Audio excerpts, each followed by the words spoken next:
저도 모르게 소리치면서 박수치면서 좋아했습니다. 청취자 유재광님. 금요일 이후에 꿈같은 시간을 보내고 있습니다. 최강삼님. 김선국님도 정말로 감동이었다. 이런 문자들 쏟아지는데요. 김현정의 뉴스쇼 2부 출발합니다. 오늘 2부는요. 여러분의 감상평.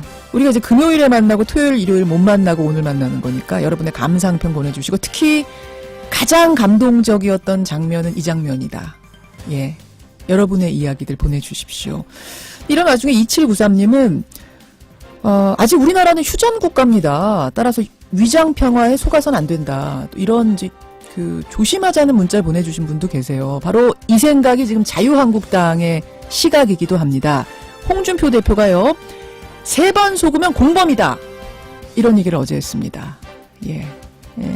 모든 정당 중에 지금 이제 딱 자유한국당만 이런 목소리를 내고 있는 건데 남경필 경기도지사, 남경필 자유한국당 경기도지사 후보의 생각은 어떨까요? 예.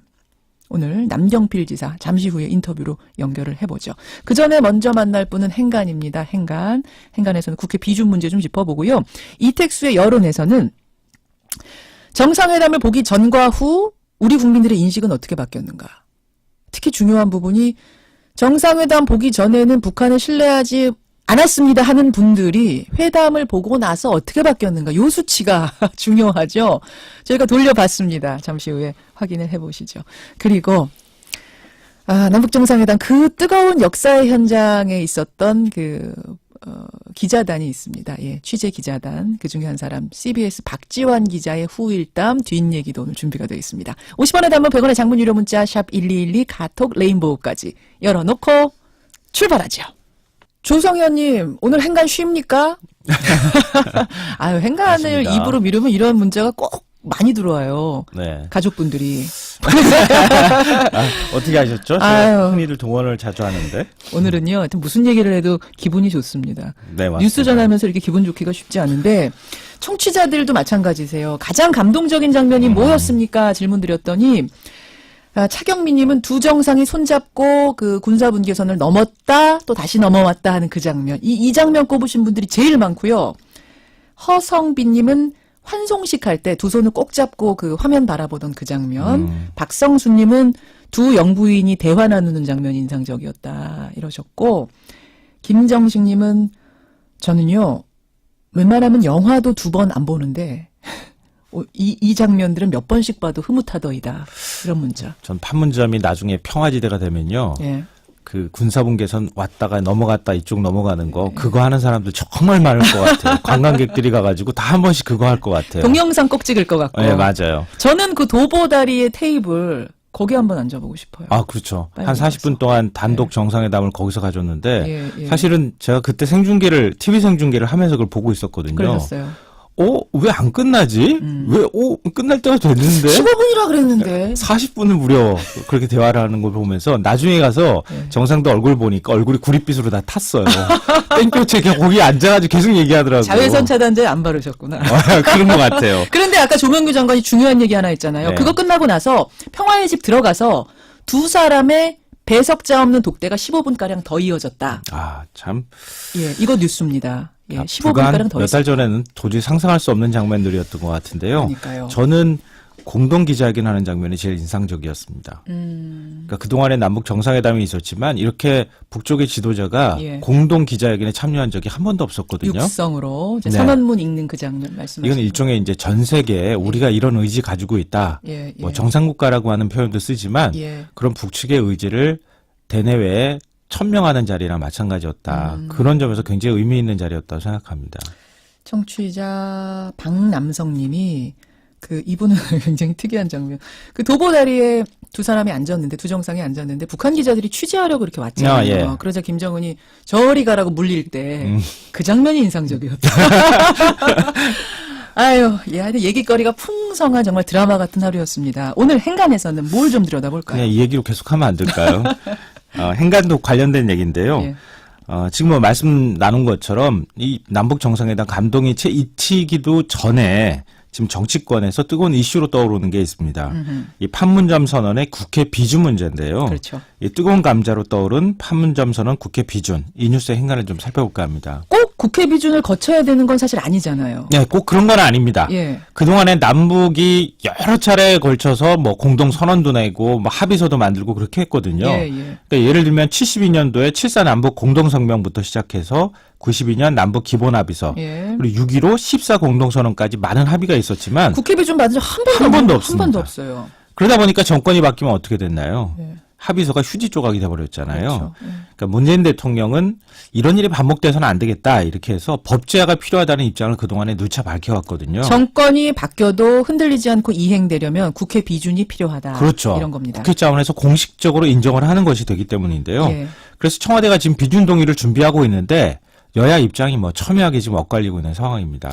특히 자유한국당 반대가 심하죠. 네. 뭐 홍준표 대표는 판문점 선언 자체부터 지금 부정하고 있잖아요. 예. SNS에 정상회담은 위장 평화 쇼다. 뭐 김정은이 불러준 대로 받아 적은 게 판문점 선언이다. 이렇게 호평하는 글을 올렸고요.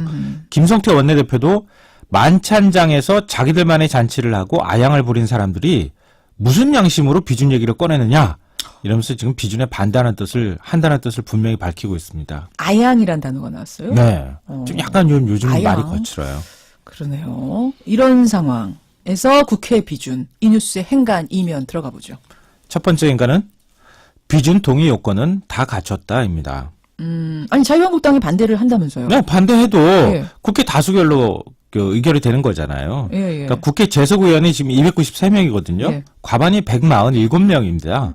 그러니까 147석만 확보하면 되는데 민주당과 평화당, 정의당 공동교섭단체를 합치면 141석이 돼버려요, 벌써. 바른미래당 입장은 어떤 겁니까? 바른미래당은 약간 애매하긴 한데요. 의원들이 그렇게 또 극렬하게 반대하는 건 아닙니다. 사실 바른미래당 논평 보니까 찬성 같던데. 네, 판문점 선언은 찬성하고 있고요. 비준 문제에서는 약간 좀 유보적인 태도를 취하고는 있는데 그래도 반대하기는 어려울 거라고 하는 게 전반적인 관측입니다. 그래요. 그렇게 하면 170석 가뿐하게 넘기거든요. 이제 바른미래당이 지금 자유한국당 비판하는 논평 냈거든요. 예, 맞아요. 이런 상황인데 비준에 반대하기는 어렵죠. 그렇죠. 예, 지금 그렇게 상황 보면 좀 쉽지 바른미래당도 찬성 쪽. 그래서 요건은 갖춘 것 같다 이 말씀.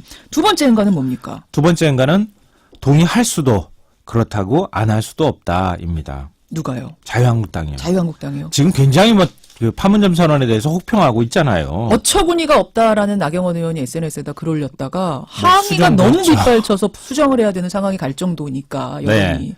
근데 자유한국당 입장에서 좀 두려울 겁니다. 반북, 반공 이데올로기가 당의 존립 기반이기도 하거든요. 지금 이제 겨우 집토끼 모아서 그동안에 이제 드루키 문제도 있었고 예. 여러 가지 이제 정치적 공세로 지금 보수층이 결집하고 있는 마당에 지방선거 치러야 되는데. 네, 판문점 선언에 덜컥 동의를 한다거나 비준 문제 동의하겠다고 입장 밝히면 집토끼들이 다 도망갈 수 있거든요. 그럴 수 있죠. 하지만 그렇다고 또 동의 안 할 수도 없는 상황입니다. 왜냐하면요.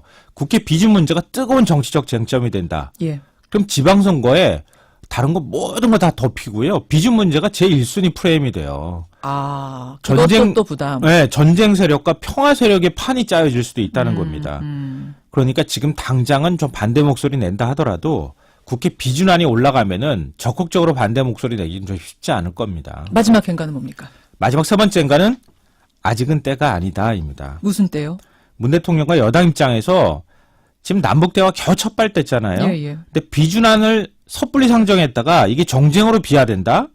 그러면 판문점 선언 자체의 의미가 훼손될 수도 있어요. 아, 북측 입장에서 볼 때, 우리랑 다 합의해놓고 지금 정치권이 논란 벌인다? 이게 뭔가 좀 말이 앞뒤가 안 맞잖아요. 그럴 수 있죠. 그렇기 때문에 청와대가 한 3, 4주 뒤쯤에 있는 북미 대화 성공을 일단 시켜놓고 미국의 동의까지 다 받아놓고 예. 난 다음에 비준 씨도. 예. 문재인 대통령이 여야 5당 대표들 딱 불러서 만나고 모양 갖춘 다음에 예. 비준해 주십시오. 이렇게 해도 늦지 않는다는 겁니다. 아, 그러네요. 3, 4주면 또 북미 정상회담 열리니까. 그렇죠. 그것까지 보고 간다. 미국이 트럼프 대통령이 네. 동의했는데 자유한국당이 반대할 수 있을까요? 그게 쉽지 않거든요. 그렇군요. 타임 스케줄까지 다 짜주신 거예요, 김성원 씨가? 그럼요. 아, 오늘 문자 참 많이 들어오네요. 감동적이었던 장면에 대해서도 많은 분들이 다양한 문자 주시는데 손주영님 문자가 인상적이에요. 합성 사진 보는 것 같았습니다. 저는요. 우리 옛날에 포츠담 선언이나 얄타 회담 뭐 이런 거 하면은 예. 흑백 사진 속에 그 장면들이 있잖아요. 예. 지금 우리가 정상회담 때 봤던 그 장면이 나중에 역사책에 그렇게 실릴 것 같다는 그렇죠. 생각이 들었어요. 여기까지. 수고하셨습니다. 네, 고맙습니다.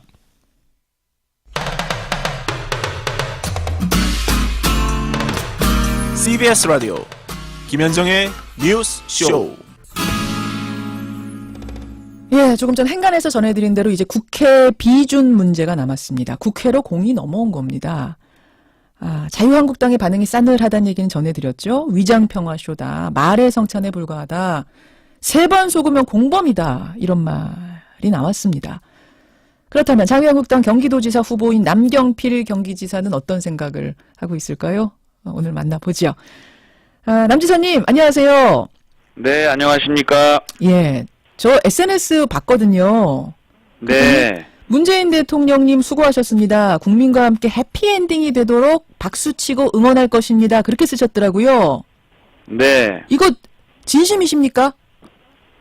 그럼요. 지금 국민들도 다 성공하고, 예. 그래서 한반도 비핵화 되고, 앞으로 길게 또 통일의 길까지 가기를 원하는 국민들이 대다수죠. 아니, 그래도 똑같은 마음입니다. 똑같은 마음.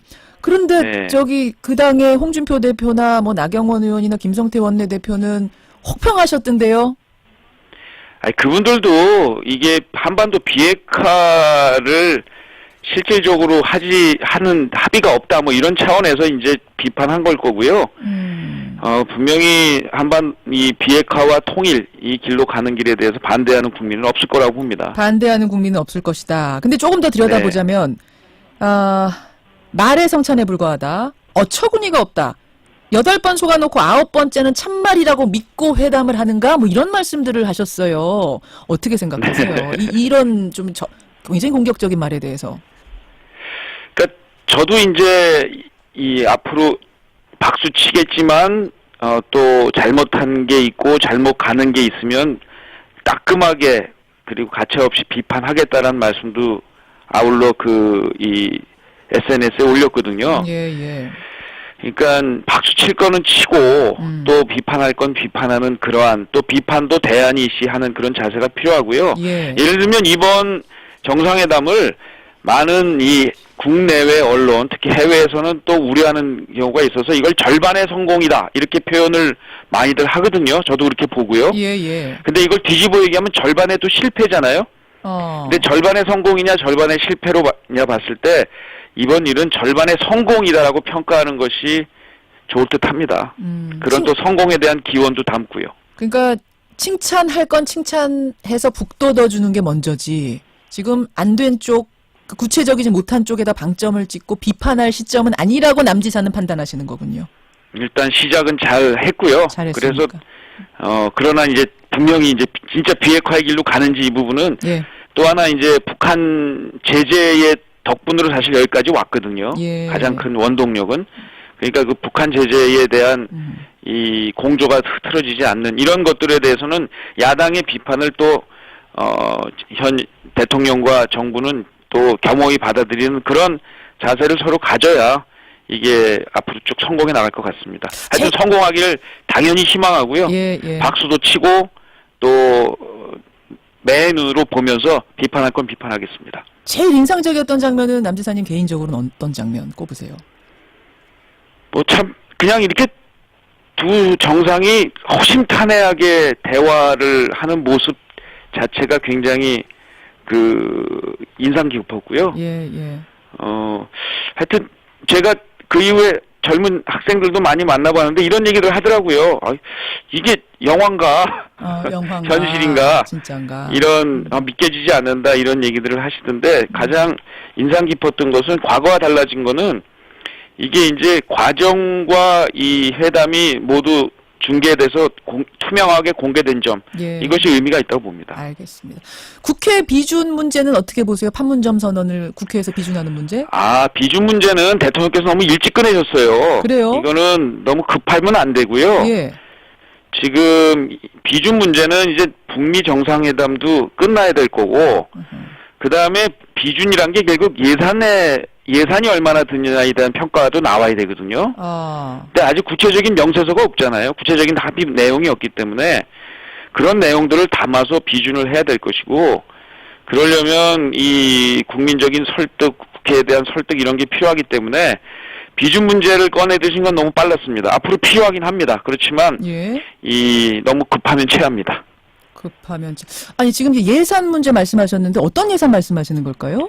예를 들면 국회에다 비준을 요청하시는 거는 예. 예를 들면 이 전체 합의 내용도 있을 거고요. 이제 합의가 이제 구체적으로 나올 거 아니에요? 예. 예를 들면 전력 얘기도 나오대요.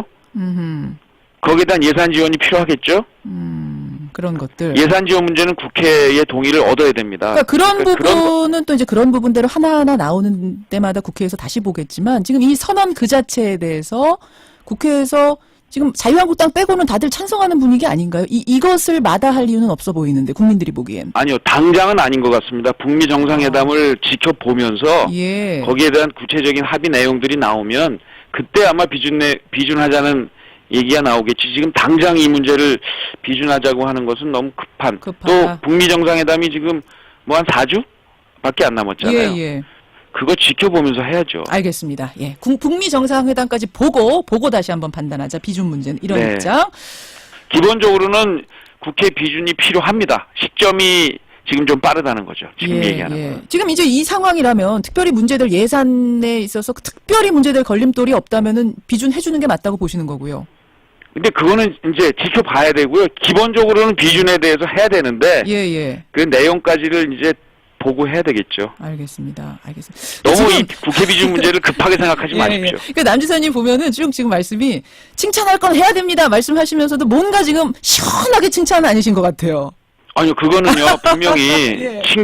절반의 성공이라는 표현을 드리는 말씀에서 읽으시면 돼요. 그래요. 알겠습니다. 첫 걸음을 띈 것, 예. 그리고 신뢰 구축을 한 것, 예. 이런 것에 대해서는 박수를 보내고 잘 되길 바라지만 매의 눈으로 지켜봐야 됩니다. 신중하게 가자 뭐 이런 말씀이신 거죠? 그렇습니다. 예, 네. 남경필 경기지사 자유한국당 후보 만나고 있습니다.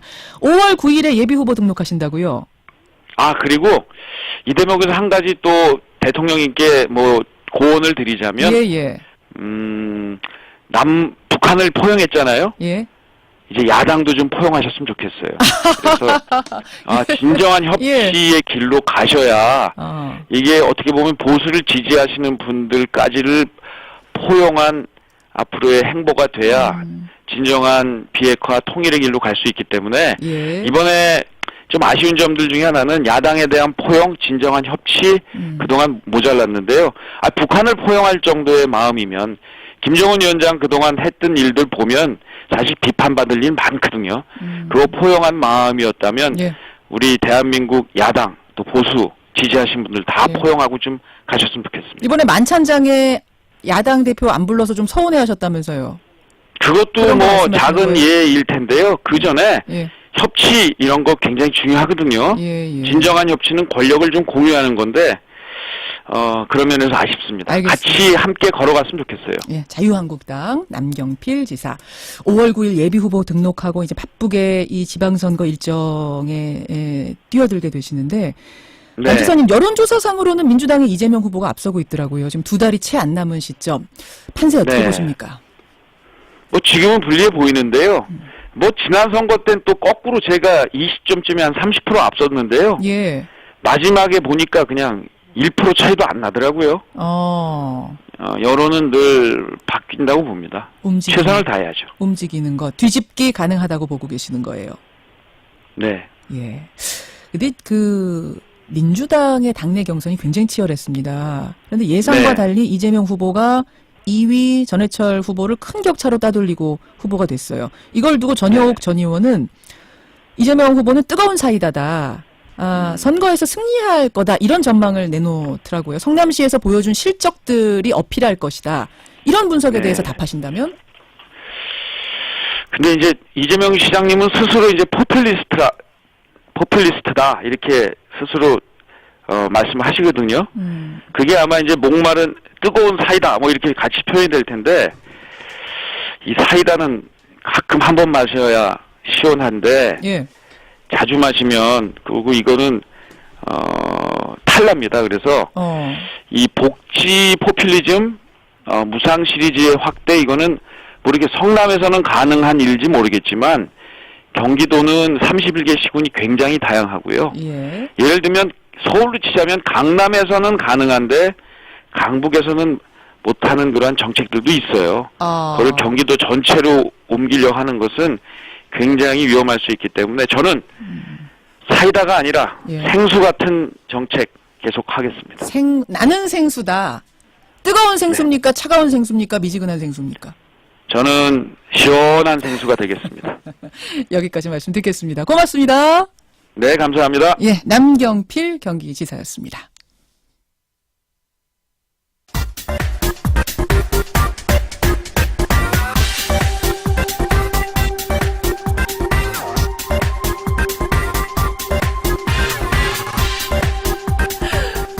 이택스의 여론 리얼미터 이택스 대표 나오셨어요. 어서 오십시오. 예, 안녕하세요. 예.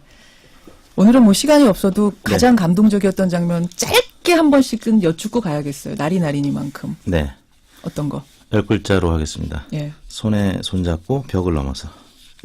뭐 어떤 장면 말씀하시는 거예요? 경계선을 한번 내려왔다가 손잡고 같이 올라갔던 아. 그 손에 손잡고 벽을 넘어서. 다 그 얘기 하시네. 네. 조명균 장관부터 다 그 얘기 하시는데 저는 물론 그 장면도 인상적이지만 만찬장에서 두 정상이 박장대소하는 사진들이 지금 공개되고 있잖아요. 네. 주말 내내. 그중에서 김정은 위원장이 손가락으로 뭐 얼굴 앞에 1 이렇게 가리키고 네.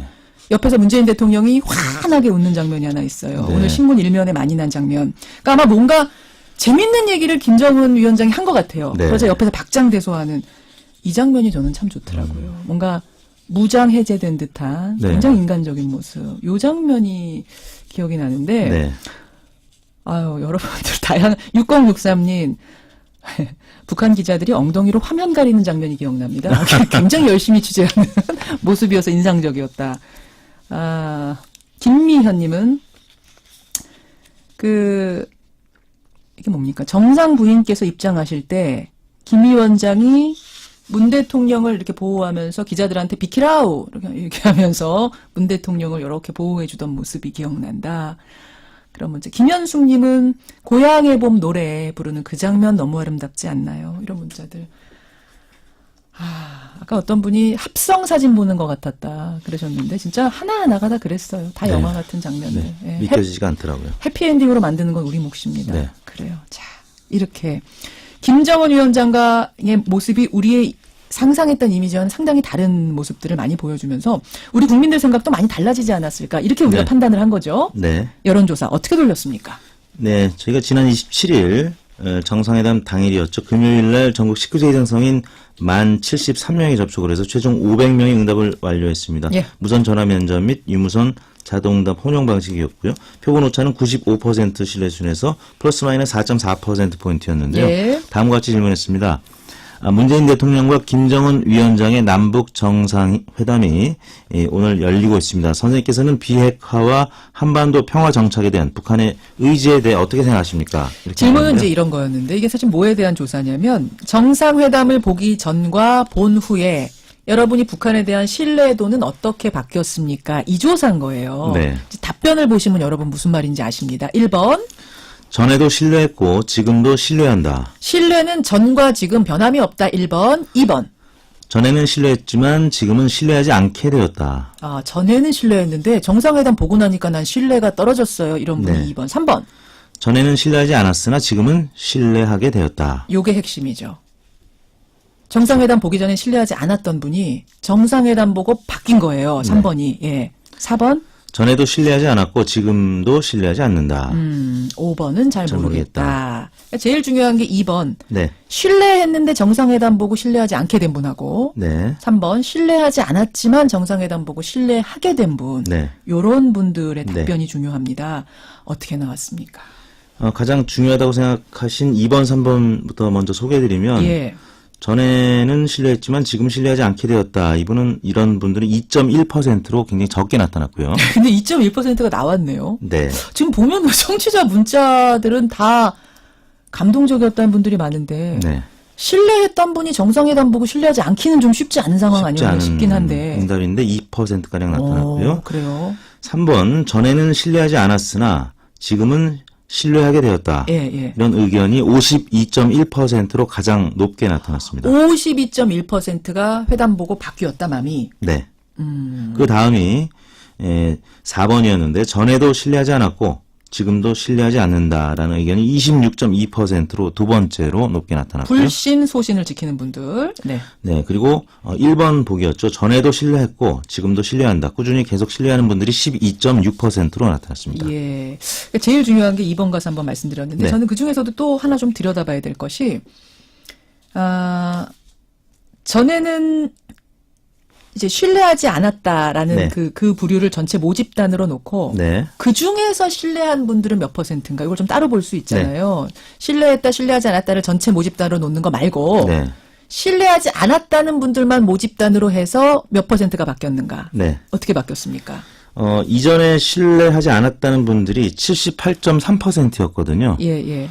그분들 중에 지금 신뢰한다는 의견이 52.1%였으니까 66.5%가 불신에서 신뢰로 바뀐 그러니까 3분의 2 정도가 이번 정상회담을 보고 바뀐 것으로 나타났습니다. 요게 중요하죠, 요게. 그러니까 신뢰하지 않았던 사람 중에 정상회담 보고 바뀐 사람이 3분의 2라는 거예요. 그렇습니다. 와. 감동적이긴 감동적이었던 거예요. 3분의 2 분들이 바뀌었다는 얘기니까. 네. 그렇죠. 근데 이 수치, 이 조사가 지금 우리 정례조사가 금요일 날짜로 네. 정해져 있는 바람에 금요일 오후에 하셨다고요?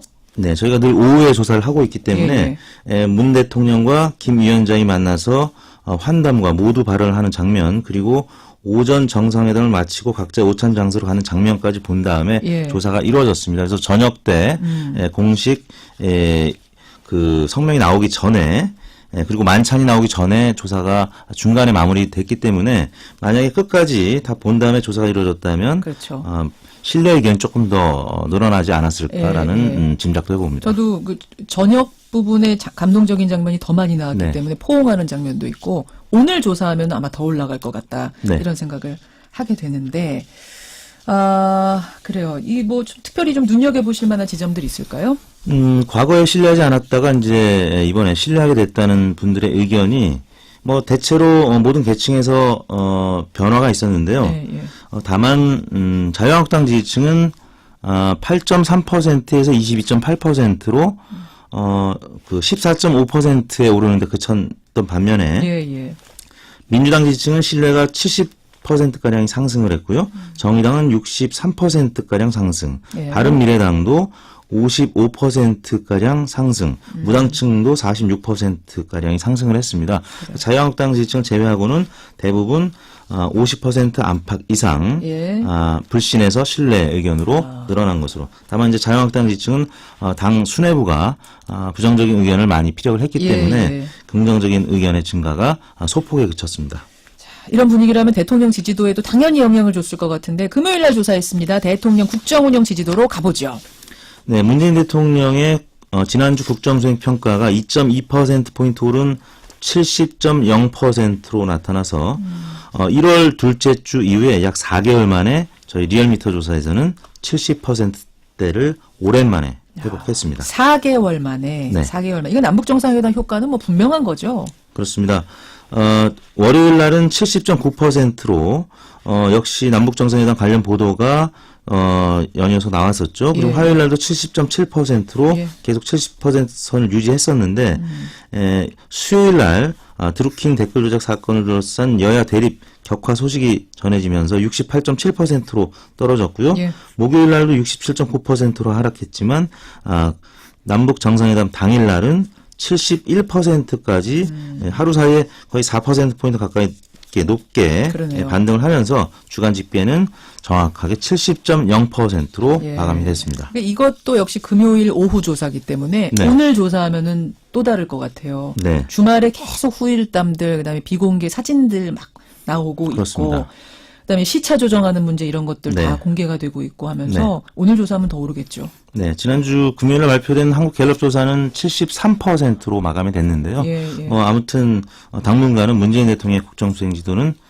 초강세를 나타낼 가능성이 높아졌습니다. 근데 트럼프 대통령이 지금 그랬어요. 3, 4주 내에 북미 정상회담 열겠다. 원래는 6월 네. 초로 우리가 알고 있었는데 6월 초가 되면은 이거는 우리가 6월 13일 날 지방선거니까 사실 살짝 뒤가 될 수도 있는 가능성이 네. 있었어요. 스케줄상. 근데 3, 4주라고 못을 박으면 어떻게 해도 지방선거 전이거든요. 그렇습니다. 그렇죠. 그러면 이게 북미 정상회담이 또 지방선거에 영향 줄 가능성 있죠. 그럼 그렇습니다. 컨벤션 효과라고 하죠. 이 컨벤션 효과가 지금 남북 정상회담 직후에도 지금 나타나고 있는데 예, 예. 지금 당장 표준시 전환도 5월 5일 날 하겠다고 오늘 아침에 속보가 나왔는데 맞습니다. 그 단계별로 계속 그 이행 과정이 입증이 된다면 지금까지는 김정은 위원장의 행보를 불신하는 의견들이 많았었는데 예. 그게 왜 그랬었냐면 이행을 하지 않았기 때문에 근데 이행 과정이 보여지고 북미 정상회담에서 뚜렷한 성과가 나타나게 된다면 그것도 5월 말쯤 예상이 되고 있기 때문에 6월 13일로 예정되어 있는 지방선거는 민주당에 상당히 유리한 국면으로 나타나고 있습니다. 그래요. 자, 정당 지지도는 어떻게 나왔어요? 이것도 역시 이제 금요일 오후 조사라는 걸 감안하셔야 됩니다. 정당 지지도 가보죠. 네, 민주당 지지율이 52.2%로 지난주 대비 0.9%포인트 빠지긴 했습니다만 50%를 유지했고요. 한국당도 21.1%로 지난주 대비 0.9%포인트 하락, 동반 하락이긴 합니다만 네. 20%대를 계속 유지했습니다. 한국갤럽 조사에서는 10% 초반으로 좀 하락하면서 지난주 정가에서는 한국당 지지율이 많이 빠졌다라고 그렇게 얘기들이 있었는데요. 리얼미터 조사에서는 21.1%로 그래도 20%대를 유지했고요. 예. 바른미래당이 6.1%로 0.3%포인트 올랐습니다. 예. 정의당도 5.2%로 그 전주 대비 1.3%포인트 올라서 상승폭이 가장 컸고요. 그러네요. 네, 민주평화당이 2.7%로 0.6%포인트 빠졌습니다. 예, 사실 대통령 지지도가 오른 거 생각하면 민주당 지지도도 같이 올랐어야 되는데 이 살짝이나마 네. 떨어진 이유는 드루킹 역시 드루킹 효과겠죠? 사건. 예. 네, 정의당이 큰 폭으로 오른 거는 뭘로 분석하세요? 정의당이 역시 특검에 있어서도 지금 캐스팅 보트 역할을 할 수 있다는 보도가 나가고 있습니다. 지금 야3당, 한국당, 바른미래당 또 민주평화당은 예. 특검에 지금 우호적이고요. 다만 정의당은 계속 고민을 하고 있습니다. 특검 반대 입장이 조금 더 우세하고 그렇죠. 있는데요. 아무튼 그런 보도들이 나가면서 정의당 지지율이 좀 오른 것으로 보입니다. 오늘은 뭐 문자가요. 아이고, 인상적인 장면을 많이들 나누고 싶으셨던 것 네네. 같아요. 1533님. 통역이 필요 없다는 점이 이분은 인상적이었다. 네. 그러니까 전 세계에서 통역 없이 말할 수 있는 그렇죠. 사람들이 지금 북한하고 우리밖에 없는 네. 거잖아요. 어디를 대적자 가도. 없이. 그렇죠. 거기에서 진짜 우리가 한민족이구나 느꼈다. 네. 1533님. 저도 격하게 공감합니다. 4413님. 하나하나가 다 명장면입니다. 북녘 고향을 한없이 그리다 작고하신 부모님 생각이 많이 나는 하루였다고. 전준하님은 서훈 국정원장이 울었잖아요. 네. 국정원장이 우는 거 보셨어요? 거의 못 봤죠. 그쵸. 그 과거에 정상회담을 계속 여러 차례 수행해왔던 예. 비서로서 남다른 감회가 있었을 것 그러니까요. 같습니다. 그 눈물 닦는 그 장면이 기억에 남았다. 네. 참, 예, 여러분 의견도 고맙습니다. 고생 많이 하셨고요. 네. 어떻게 네, 조사하셨는지 조사기호 발표 좀 말씀드리겠습니다. 해주세요. 예. 정당 지지율과 국정수행평가는 지난 월요일인 23일부터 금요일인 27일까지 닷새 동안 전국 19세 이상 유권자 47,319명에게 통화를 시도해서 최종 2,502명이 응답을 알렸습니다. 조사 예. 방법은 동일했고요. 표본 오차는 95% 신뢰 수준에서 플러스 마이너스 2%포인트였고 자세한 내용은 중앙선거 여론조사 심의위원회 홈페이지를 참고하시면 되겠습니다. 예, 이택수 대표 고맙습니다. 네, 감사합니다. 여론이었습니다.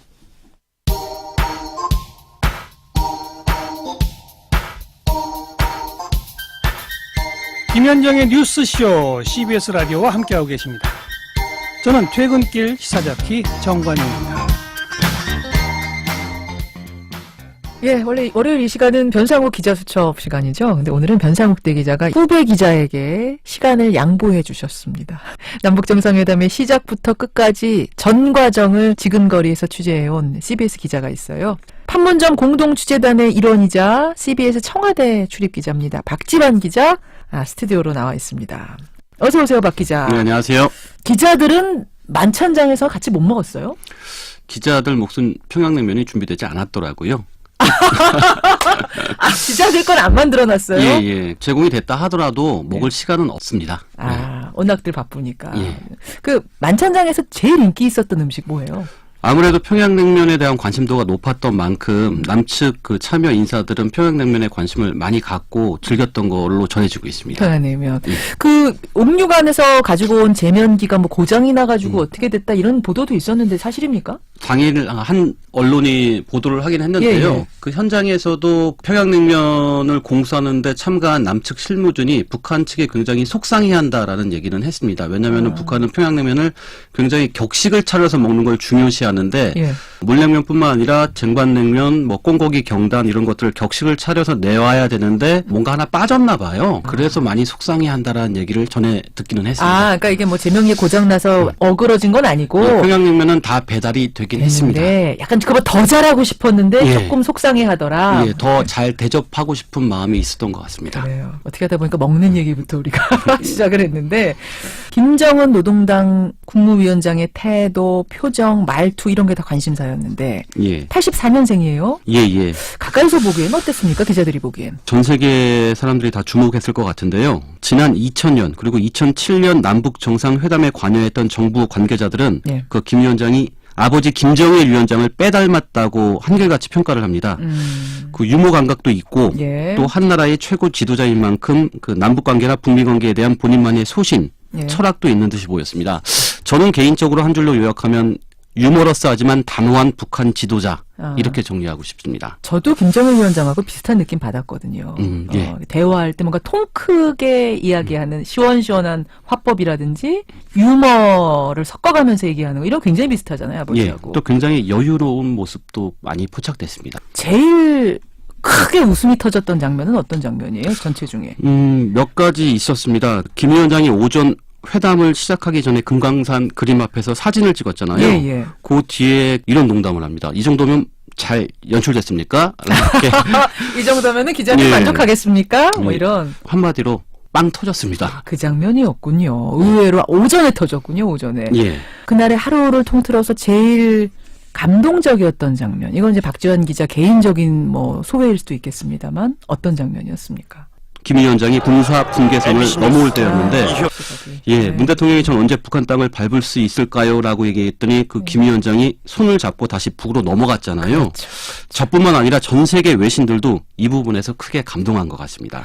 조명균 장관도 그 얘기 하시더라고요. 조명균 장관도 전혀 그 예상 못했는데 상상을 초월했다는 얘기를 아까. 당사자인 문 대통령도 예상하지 못했던 장면이었죠. 문 대통령이 저는 언제 북땅 밟을 수 있을까? 이건 아마 준비한 멘트일 수 있는데. 뭐 향후에 뭐 언제 평양에 촉천을 갈 수 그렇죠. 있을까라는 뭐 그런 맥락의 얘기를 한 질문이었을 거죠. 텐데 갑자기 손을 잡고 땡길 줄은 문 대통령도 모르셨을 겁니다. 그러니까 참 돌발 장면이 많았어요. 그 중에 하나가 시계 말이에요, 시계. 예. 그러니까 평화의 집 대기실에 시계가 2개, 남한시계, 북한시계 따로 걸려 있는 걸 김 위원장이 보고 남한 시간, 북한 시간 통일하자. 남한 시간으로 우리가 맞추겠다 했다는 그 부분. 예. 어떻게 된 거예요, 그거? 어제 알려졌죠. 어제 그 윤정찬 소통수석이 발표를